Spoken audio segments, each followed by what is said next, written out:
Hello dear student, कैसे हैं आप लोग। आज हम लोग जीव और समष्टियाँ के जो दूसरा अध्याय है, दूसरा टॉपिक, उसको शुरू करेंगे। उसको शुरू करने से पहले जो हम लोग पहला टॉपिक पढ़े थे, थोड़ा सा दोहरा लेते हैं, अंत वाला रिकॉल हो जाएगा। तो अंत में हम लोग पढ़ रहे थे वातावरण के प्रकार। वातावरण के प्रकार। तो वातावरण के प्रकार का अर्थ क्या है कि वातावरण में कितने टाइप के जीव रहते हैं या कितने टाइप के अन्य लोग हैं। तो वातावरण में दो चीजें हम पढ़े थे पिछली बार। एक था जैविक कारक,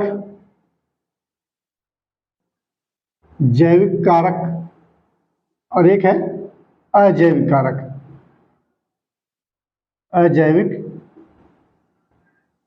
कारक, ठीक। जैविक कारक में हम लोग देखे थे, पहला था जंतु जगत। जैविक कारक में एक था जंतु वाला, दूसरा था पादप वाला, और तीसरा था सूक्ष्म जीव।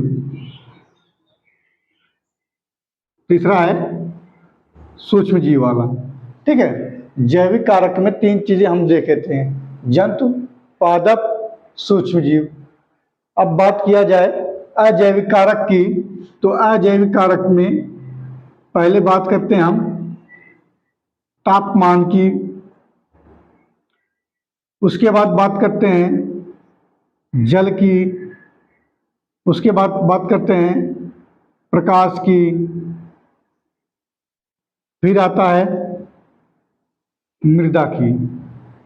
आप अजैविक कारक के इस क्रम को ये ना समझिएगा कि पहले ताप ही आएगा फिर दूसरे जल आएगा। कोई भी हो सकता है, मृदा भी पहले हो सकती है, प्रकाश भी पहले हो सकता है, ठीक है। इसमें ये नहीं कि हम एक सीरियल से इसको लगाए हैं, ये सीरियल नहीं है। जिनमें हम सबसे पहले अजैविक कारक को पढ़ेंगे। अबायोटिक, इसको बोलते हैं बायोटिक, इसको बोलते हैं अबायोटिक। जिसमें शुरुआत से हम पढ़ेंगे, पहला तापमान को पढ़ेंगे, फिर जल, प्रकाश, फिर मृदा, ठीक है। तो एक एक करके हम बारी बारी पढ़ते हैं। जिनमें से जो पहला कारक है तापमान वाला, इसके बारे में देख लेते हैं। तापमान के बारे में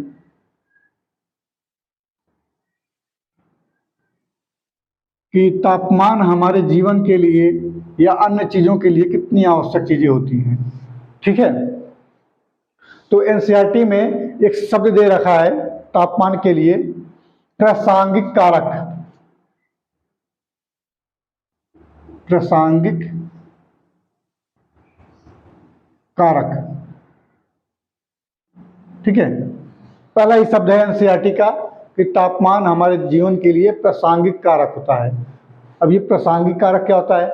प्रासंगिक कारक का अर्थ ये होता है जिसके बिना जीवन संभव ना हो, ठीक है, जिसके बिना जीवन संभव ना हो।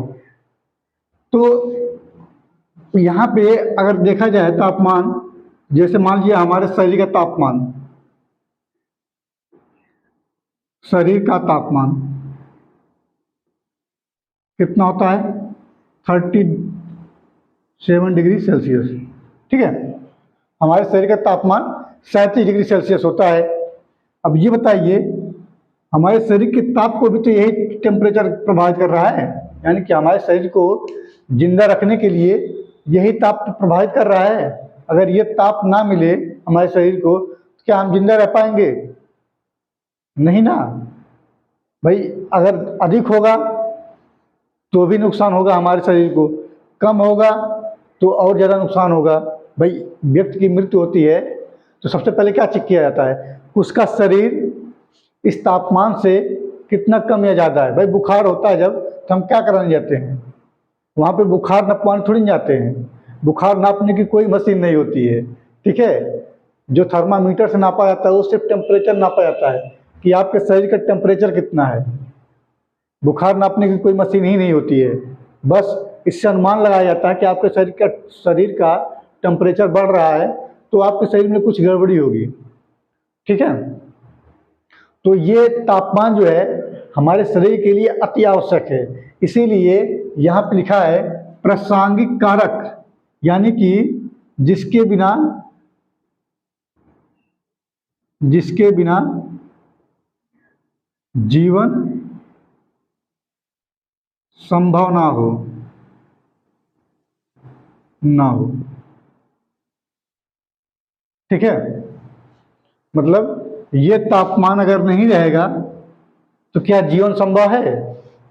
नहीं रहेगा। भाई जिनका निपटारा हो जाता है, जो लोग मर जाते हैं, उनका तापमान कभी देखिएगा इतना नहीं होगा, वो एकदम शरीर ठंडा हो जाता है। इसीलिए तो सबसे पहले लोग शरीर को चेक करते हैं कि शरीर ठंडा है कि गर्म है। ठीक है, अब कोल्ड ड्रिंक और कॉफ़ी की बात नहीं हो रही है कि ठंडा और गर्म, लेकिन शरीर की टेम्परेचर जो है जब व्यक्ति की मृत्यु हो जाती है तो इस टाइम कम हो जाता है, और जब शरीर की कोशिकाओं में कुछ गड़बड़ियाँ होती हैं तो शरीर का टेम्परेचर बढ़ जाता है। ठीक, अब मामला ये कि टेम्परेचर बढ़ता क्यों है, तो एक शब्द है पाइरोजन। पाइरोजन आप लोग इसके बारे में परिचित होंगे, जब हम लोग बीमारियों के बारे में पढ़ रहे थे। तो पाइरोजन क्या करता है, ये हमारे शरीर में जो मस्तिष्क है हाइपोथैलेमस, हाइपोथैलेमस को संदेश ले जाता है। और निकलता कहाँ से है पाइरोजन? ये निकलता है भक्षकाणु, माइक्रोफेज, जिसको बोलते हैं माइक्रोफेज। ये माइक्रोफेज कोशिकाओं से, सेल से, भक्षकाणु कोशिका से ये पाइरोजन निकलता है। ठीक, और ये पाइरोजन क्या करता है, ये एंजाइम है। ठीक, पाइरोजन एक एंजाइम है, और ये निकलता है सीधा हमारे हाइपोथैलेमस, जो कि हमारे मस्तिष्क में होता है, हाइपोथैलेमस के पास जाता है और उसको संदेश देता है कि कोई एंटीजन, जिसको बोलते हैं प्रतिजन, कि कोई प्रतिजन हमारे शरीर में प्रवेश किया है, उसको मार गिराना है। तो ये क्या करता है पाइरोजन, उसको संदेश ले जाता है किसके पास? हाइपोथैलेमस के पास। हाइपोथैलेमस, यानी कि पाइरोजन हाइपोथैलेमस को प्रेरित करता है, क्या करने के लिए? टेम्परेचर बढ़ाने के लिए। ठीक है, हाइपोथैलेमस क्या कर रहा है? प्रेरित कर रहा है किसको? पाइरोजन को, कि अपने टेम्परेचर को बढ़ाओ, क्योंकि बाहरी लोग युद्ध के लिए आ रहे हैं। प्रतिरक्षी जो है, सॉरी प्रतिजन जो है, जो एंटीजन है, वो क्या करने आ रहे हैं? हमारे शरीर को नुकसान पहुंचाने आ रहे हैं। तो ये क्या कहता है हाइपोथैलेमस, जितना हो सके, सॉरी पाइरोजन कहता है हाइपोथैलेमस से कि जितना हो सके उतने अपने शरीर के टेम्परेचर बढ़ाओ। अच्छा, ये टेम्परेचर क्यों बढ़ाते हैं? कि क्योंकि टेम्परेचर बढ़ाने से कोशिकाओं की मृत्यु हो जाती है। तो भक्षकाणु जो आएगा, जो एंटीजन आएगा, वो भी तो एक प्रकार की कोशिका ही होगी। भाई जो रोगाणु हमारे शरीर में प्रवेश कर रहे हैं वो भी तो कोशिका होगी। उसको मारने के लिए हाइपोथैलेमस अपना टेम्परेचर बढ़ाता है, और किसी भी कोशिका को निष्क्रिय करने के लिए, भाई कोशिका में होता है डीएनए। ठीक है, हालांकि कोशिका में केंद्रक में गुणसूत्र में डीएनए होता है। तो डीएनए को तोड़ने का दो तरीका होता है, एक रासायनिक तरीका और एक होता है उस डीएनए को हम गर्म पानी में डाल दें, वो अपने अणुओं में टूट जाएगा। ठीक है, तो गर्म पानी में या शरीर को गर्म कर दीजिए, आप बॉडी को गर्म कर देंगे तो कोशिका कहाँ जिंदा रह पाएगी। तो उसी के लिए यह हाइपोथैलेमस अपने टेम्परेचर को बढ़ाता है, ताकि जो बाहर से रोगाणु आ रहे हैं उनकी मृत्यु हो जाए। मरने तो वो मरते ही हैं, लेकिन आप जानते हैं कि हमारे श्वसन में जो श्वसनीय एंजाइम होते हैं, ढेर सारे एंजाइम हमारे श्वसन में मदद करते हैं, उन एंजाइमों की भी तो मृत्यु हो जा रही है। जब ये हाइपोथैलेमस बढ़ेगा तो श्वसन लेने में जो एंजाइम मदद कर रहे हैं, उन एंजाइमों की भी मृत्यु होने लगती है। तो ये तो गड़बड़ चीज़ है। होता क्या है इस टाइम कि जितना अधिक टेम्परेचर बढ़ेगा रोगाणु मर जाएंगे, उसके साथ साथ हमारे जो श्वसनीय एंजाइम हैं, बहुत सारे एंजाइम होते हैं जो श्वसन लेने में, सांस लेने में मदद करते हैं, उनकी भी मृत्यु होने लगती है। तभी तो देखते हैं कि जब बुखार होता है तो लोग हाँफते हैं, सांस मुंह से लेना शुरू कर देते हैं। क्यों? क्योंकि वो एंजाइम भरपूर मात्रा में नहीं मिल पाता है। अधिक टेम्परेचर होगा 100, 100, 105 से ऊपर जब जाना शुरू हो जाता है बुखार, तो श्वसनीय एंजाइम मरने लगते हैं। ठीक है ना? तो उस टाइम क्या किया जाता है कि हम लेते हैं पैरासीटामॉल। ठीक है, पैरासीटामॉल। अब पैरासीटामॉल सिर्फ क्या करता है, पायरेजन को एंटीपायरेजन, पैरासीटामॉल में जो होता है वो होता है एंटीपायरेजन, ठीक है।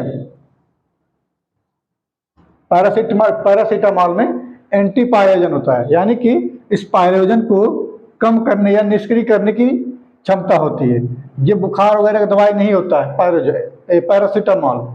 पैरासीटामॉल बस उसका एक काम है कि इस पायरोजन को कम करना। अच्छा, इसको क्यों कम कर रहे हैं, सीधा हाइपोथैलेमस को क्यों नहीं कम कर रहे हैं? क्योंकि हाइपोथैलेमस किसी के इशारे पे काम कर रहा है, पायरोजन के इशारे पे तो ये काम कर रहा है, ठीक। तो हम किसको कम करेंगे, पायरोजन को कम कर देंगे, अपने आप कम हो जाएगा हाइपोथैलेमस। जब हाइपोथैलेमस कम हो जाएगा तो टेम्परेचर क्या हो जाएगा, वो कम हो जाएगा। जब टेम्परेचर कम हो जाएगा तो बुखार का स्तर भी कम हो जाएगा, ठीक है। तो बुखार में सिर्फ क्या किया जाता है, टेम्परेचर को कम किया जाता है, किसके माध्यम से, पैरासीटामॉल के माध्यम से। तो शायद आप लोग इस बात को समझ गए होंगे कि टेम्परेचर हमारे लिए कितना आवश्यक है।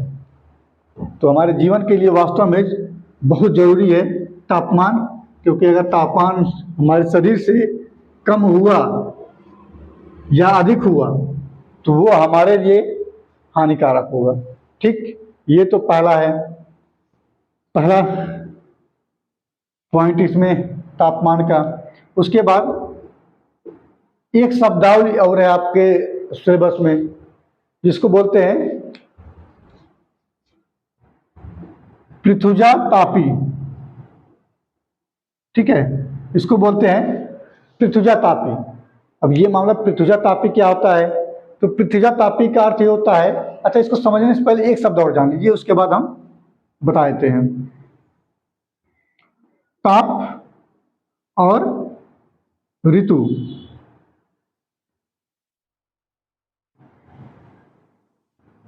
ठीक है, ताप और ऋतु की ऋतुएं जो होती हैं वो तापमान के अनुसार आती हैं।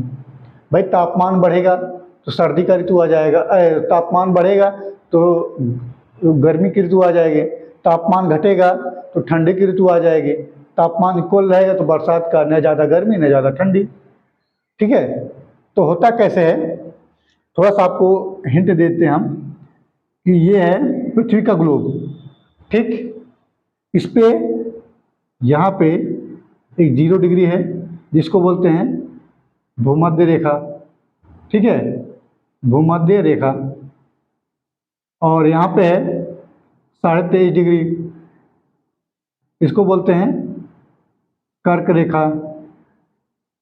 यहाँ पे है 23.5, अच्छा इसको 23.5 उत्तरी बोलते हैं, 23.5 डिग्री उत्तरी, इसको कर्क रेखा। ये भी 23.5 डिग्री दक्षिणी है, ठीक है, इसको हम लिख नहीं रहे हैं, 23.5 डिग्री दक्षिणी, जिसको बोलते हैं मकर रेखा, ठीक।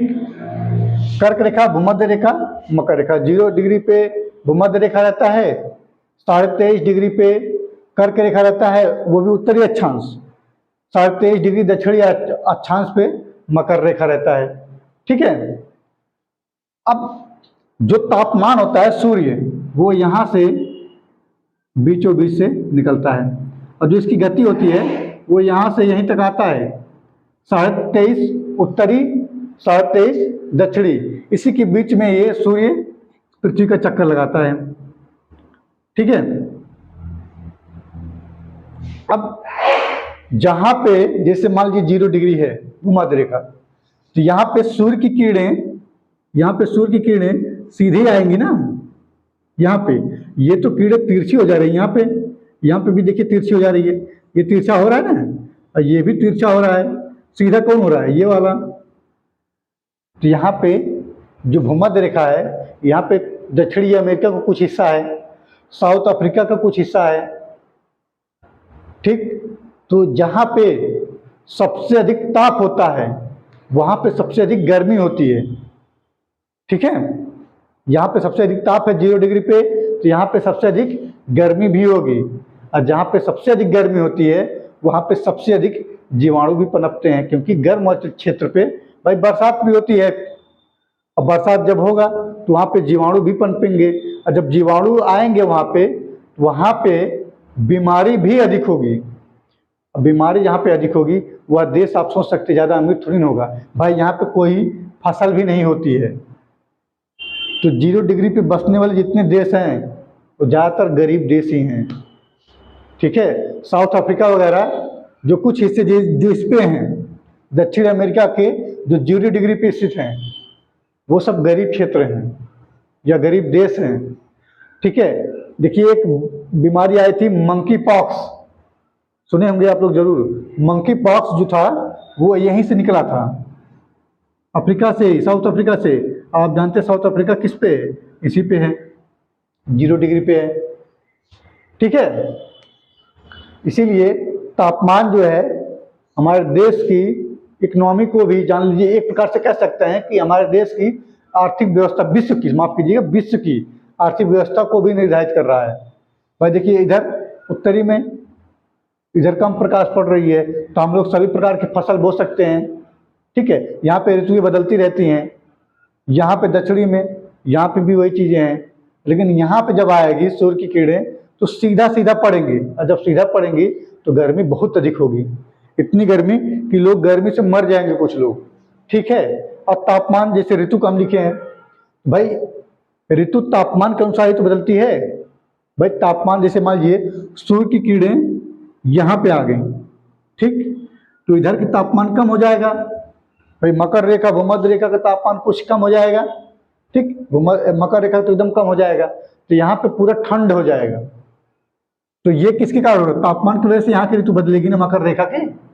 हमारी सूर्य की किरणें यहाँ आ गई, ठीक, तो हमारी तरफ की तापमान बदल जाएगा।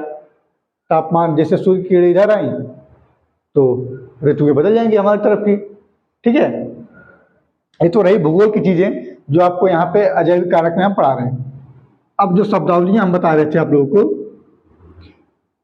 पृथ्वीजा तापी क्या होता है? तो पृथ्वीजा तापी का अर्थ होता है कि ऐसे जीव जो अधिक तापमान के परास को झेल सकें। ठीक है, अधिक परास को झेल सकें। ठीक, अधिक परास को झेल सकें का अर्थ क्या है?